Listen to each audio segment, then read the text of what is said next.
Here's a stat you've probably heard before. 70% of people turning 65 today will need some form of long-term care services in their lifetime.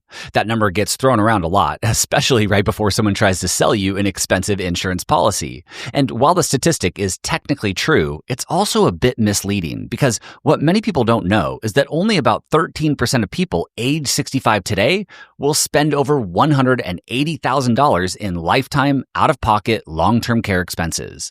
And here's the real kicker. According to a Morningstar research study, roughly 63% of people age 65 today will have zero out-of-pocket long-term care expenses during their lifetime.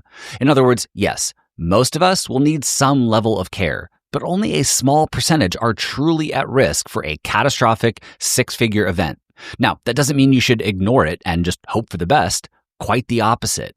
Everyone needs a long-term care plan, whether that means self-funding, buying insurance, or a mix of both. So today, I'm walking you through a 5-step process to determine if you can confidently self-fund your long-term care needs in retirement. In other words, can your current retirement savings absorb a long-term care event without the need for insurance? Welcome to another episode of the Stay Wealthy Retirement Show. I'm your host, Taylor Schulte, and every week I tackle the most important financial topics to help you stay wealthy in retirement. And now, on to the episode.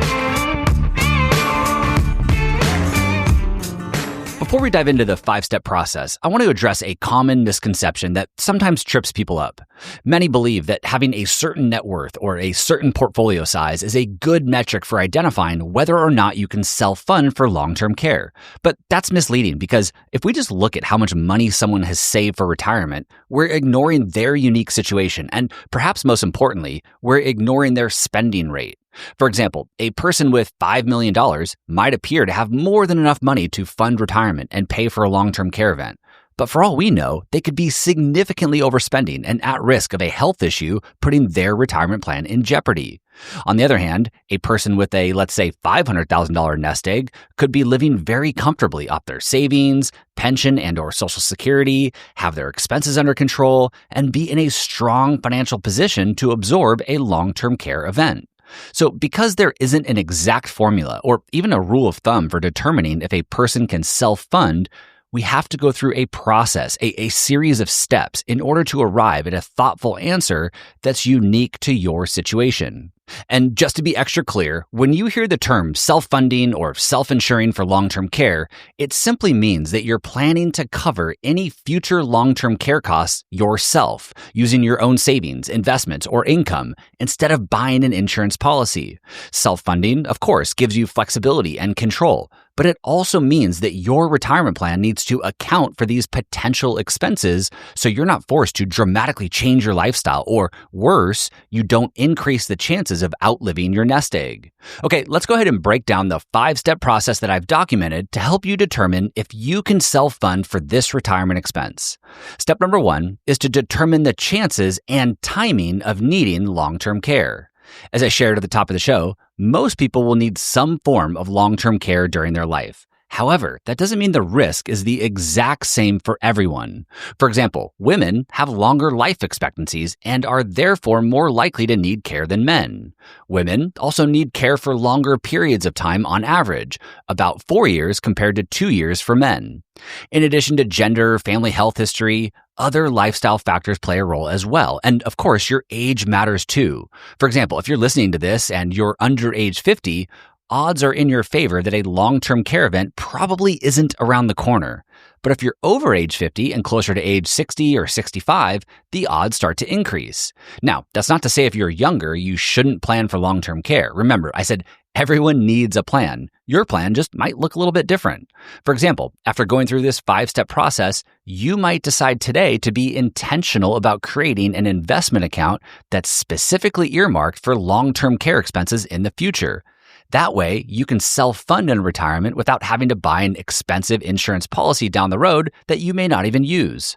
Okay, the next step, step number 2, is to estimate the cost of a long-term care event. And the cost of long-term care varies based on where you get your care, your geographical location, the level of care you require, and more. Now, some of these variables are unpredictable, but to help get you started with this step, there's a great, easy-to-use cost of care calculator that I'll link to in today's show notes, which again can be found by going to youstaywealthy.com/257. So I pulled up the calculator, and since Indianapolis, Indiana is often cited as a city that best represents the average American demographic and falls close to the national average for income and tax rates, that's the city that I used for this episode's example. And here's what I found. The annual median cost for in-home care as of 2024 was about $80,000 per year. The annual median cost for an assisted living facility was $65,000 per year, and a private nursing home room was $130,000 per year. Now, keep in mind, those are in today's dollars. So if you're 55 years old right now and you don't anticipate potentially needing long-term care for, let's say, 20 years, you're going to need to factor inflation into your calculation. The calculator that I shared in the show notes will help you do just that for your situation. But as a quick example, when I ran these projections out to the year 2045, so 20 years from now, I found that the annual median costs are almost double for everything when inflation is factored in. Instead of $130,000 per year for that private nursing home, the inflation-adjusted amount was roughly $241,000 in 20 years.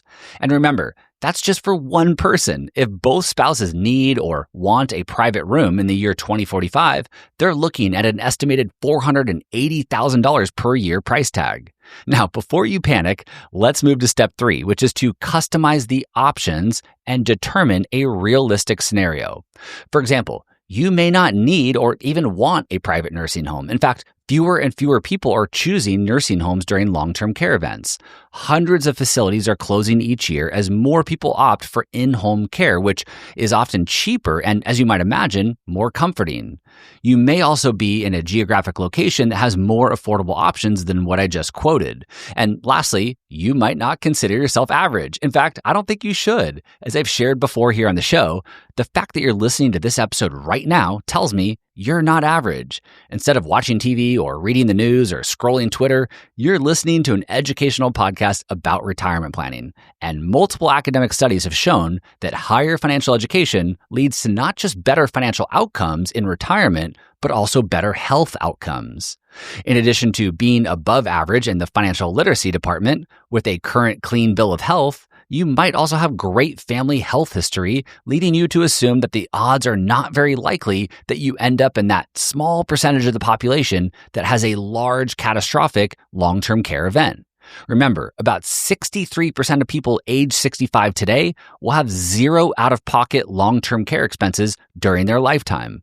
Once again, I'm not suggesting that this statistic should lead you to simply wing it and hope for the best. Everyone, and I mean everyone, needs a long-term care plan. But this step of the process is to evaluate the options available and then determine what a realistic scenario might be for you. And using data can help you make informed assumptions during this phase. And with your estimated long-term care event cost in hand, customized to your unique situation, step number 4 is to run a retirement analysis with this event baked into it. This analysis will help you determine if your current assets are sufficient to fund your retirement goals and support your potential future long-term care costs.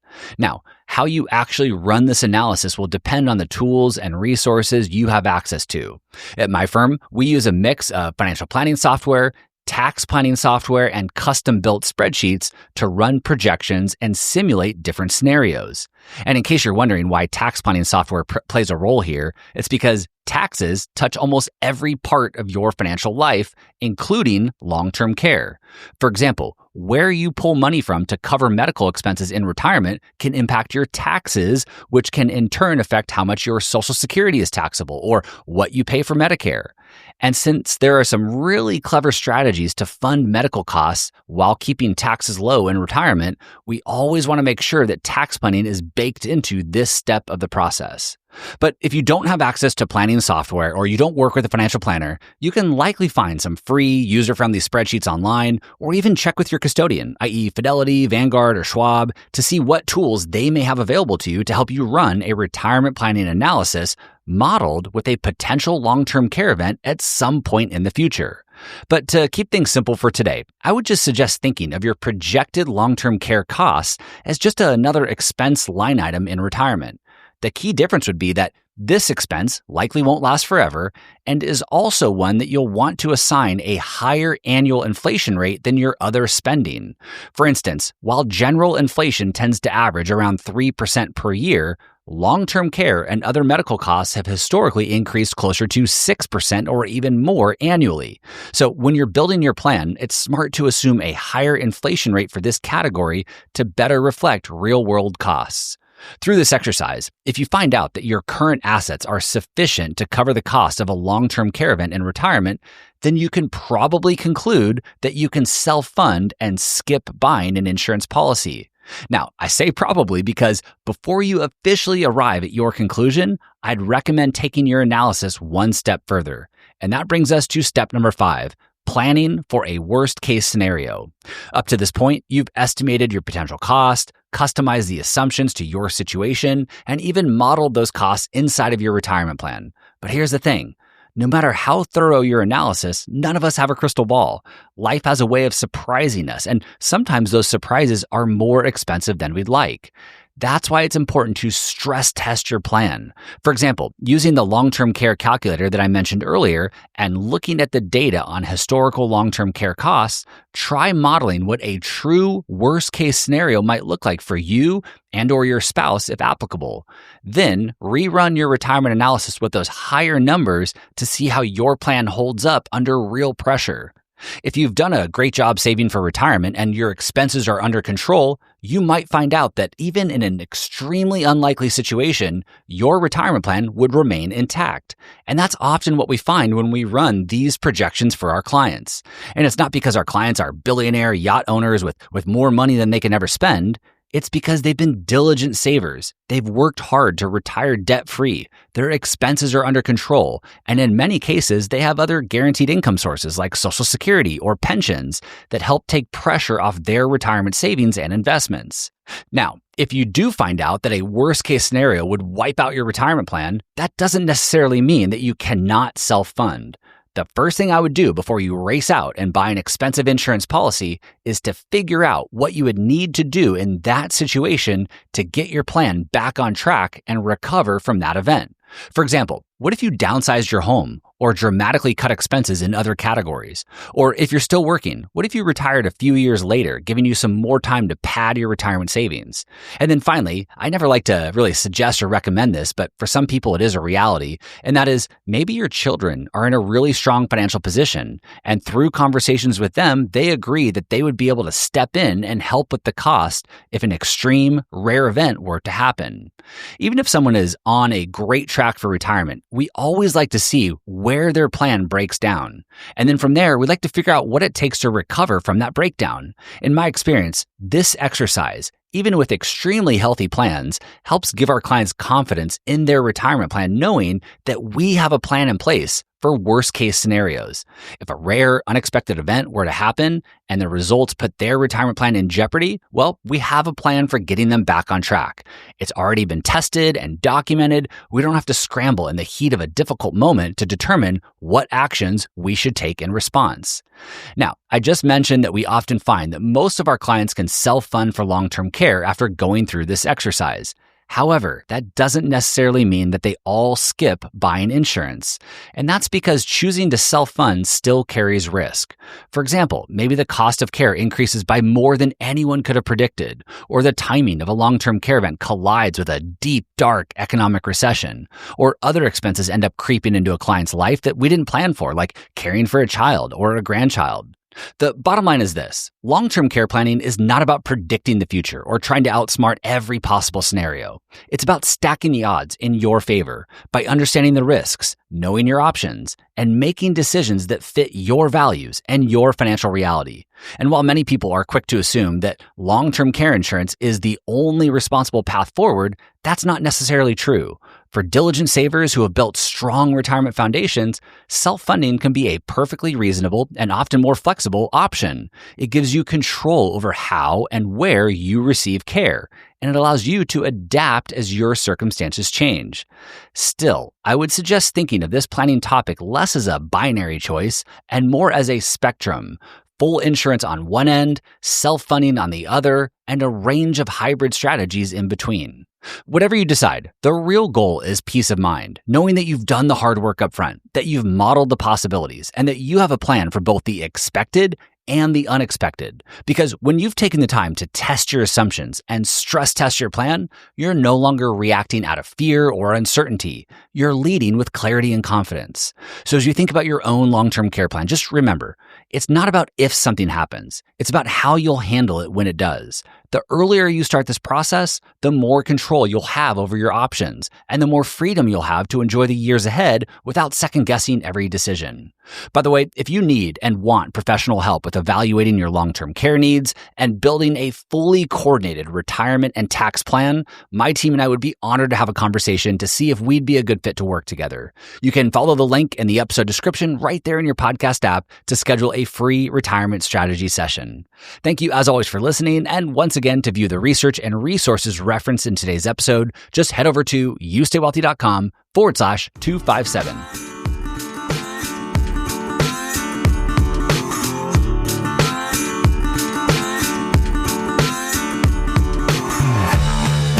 This podcast is for informational and entertainment purposes only and should not be relied upon as a basis for investment decisions. This podcast is not engaged in rendering legal, financial, or other professional services.